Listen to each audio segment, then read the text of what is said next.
This is my official response to the recent shark attack on December 5th, 2023 near Sandoz Resort in Nassau, Bahamas. The purpose of this text is to provide some context for the event and offer an experienced perspective on typical shark behavior. My background and full-time profession is an underwater photographer, filmmaker, freediver, spear fisherman, scuba diver, and shark diver. I'm a Bahamian and have been spearfishing and freediving since I was 8 years old, working with sharks worldwide for the past few years, including tiger sharks, bull sharks, and great white sharks in various scenarios. Firstly, the loss of life is no light matter.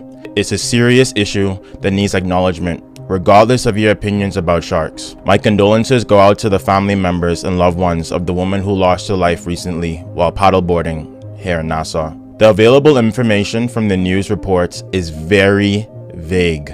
It's worth acknowledging that most eyewitness reports of shark attacks in the Bahamas are from persons viewing the event in a distressed, traumatized state, and usually with a lack of experience in shark education or swimming in the ocean in a foreign country. These are the usual sources of eyewitness reports given to the authorities and the news. That being said, with nobody being in the water with a mask to see clearly, it would be extremely difficult for any eyewitness there to ID exactly what kind of shark was involved in this incident. Please consider this when you hear about any eyewitness reports from events like these.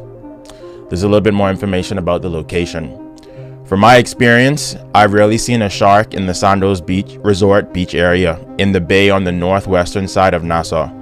However, this does not mean that sharks do not patrol this area. There are a lot of seagrass beds in that area, which means that there are a lot of turtles, and wherever there is prey, there are predators. These are a few possible scenarios that may have happened in that incident. When paddleboarding, people are usually standing up using their paddle to propel themselves forward, meaning they're splashing the water. If you're on your paddleboard using your arms or legs to propel yourself in the water, it means you are splashing the water. The woman may have seen the shark in the water, panicked, fell off the board into the water, trying to swim away, or started swimming faster to swim away from the shark. She may have seen the shark at the surface and tried to paddle fast enough to follow it, but fell off the board, splashing the water a lot. In both possible scenarios, the frantic and continual splashing of the water would have attracted a shark because it resembles a dying or distressed fish or animal at the surface, which is what sharks prey on. Sharks do not have hands to figure out what something is. They use a combination of their eyesight, senses of smell, taste, and touch, being their mouths, to determine what something is, to determine whether something is food, friend, or foe. Sharks may take an investigatory bite after using their other senses as the first resort. Their investigatory bites may result in the damage to the thing they bite. However, afterwards, if the shark tastes or senses that a human or the other random object is not a sea animal, which is their normal prey, it would eventually release it. This is the usual case, and it's extremely rare to ever see or hear about a shark eating an entire person whole in the Bahamas. So you're wondering what to do in situations like this if you ever happen to be in this situation. These kind of shark attacks are extremely rare, and you should not be afraid to paddleboard or go to the beach in the Bahamas. You have a higher chance of dying from a car crash, from a dog bite, or from a falling coconut than from a shark attack. Why?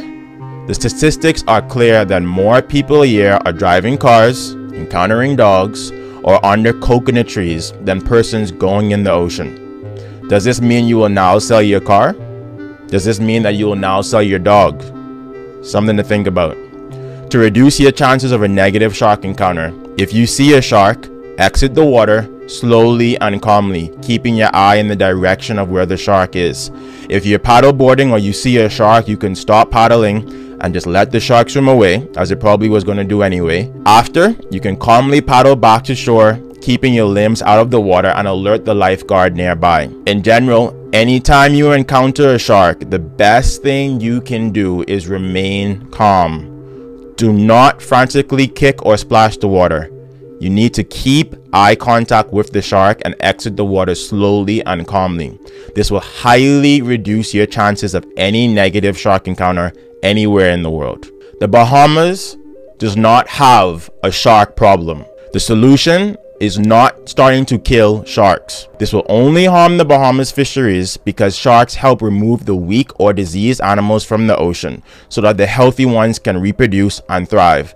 This is called natural selection. The Bahamas has had 338 days this year of extremely high tourist visits, with thousands of tourists and people going in the water each day with no shark attacks. Statistically, with more people visiting a country and going into the ocean than ever before, doesn't that mean there will be more people leaving great reviews about the Bahamas swimming in the ocean?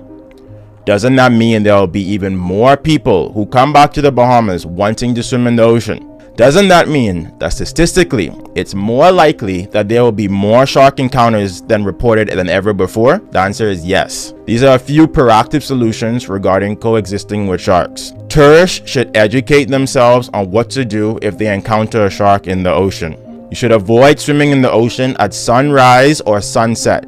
These are prime hunting hours for sharks. Don't swim in the ocean at night. Tourists and operators should be made aware that putting bait, chum, dead fish, squid, whatever you want to call it, in the water at any location will attract all marine animals, not just turtles, not just fish. If you put any form of chum in the water, be prepared to have a shark, stingray, fish, squid, turtle be attracted to the scent. You do not get to pick and choose. Yachts or sailboaters should avoid throwing fish guts or carcasses off the side of their boats after cleaning the catch of the day when in a popular anchorage. This will attract sharks along with other animals to eat these scraps. It's advisable to put the carcasses in a bucket or container. Throw the scraps overboard somewhere else in deeper water where people are less likely to enter the water. I'm working on a comprehensive program centered around shark behavior that will include information about what to do if you encounter a shark in different scenarios in the Bahamas. This will address questions regarding spearfishing, shark diving or feeding operations, the yachting or sailboat community, fish cleaning stations and marinas, and other topics. Let me know your thoughts about this. I hope this educates somebody, and I really hope that somebody can get a good takeaway from this to prevent a negative shark encounter. And I just want people to be safer in the water. So thanks for watching if you made it this far, and stay tuned for more.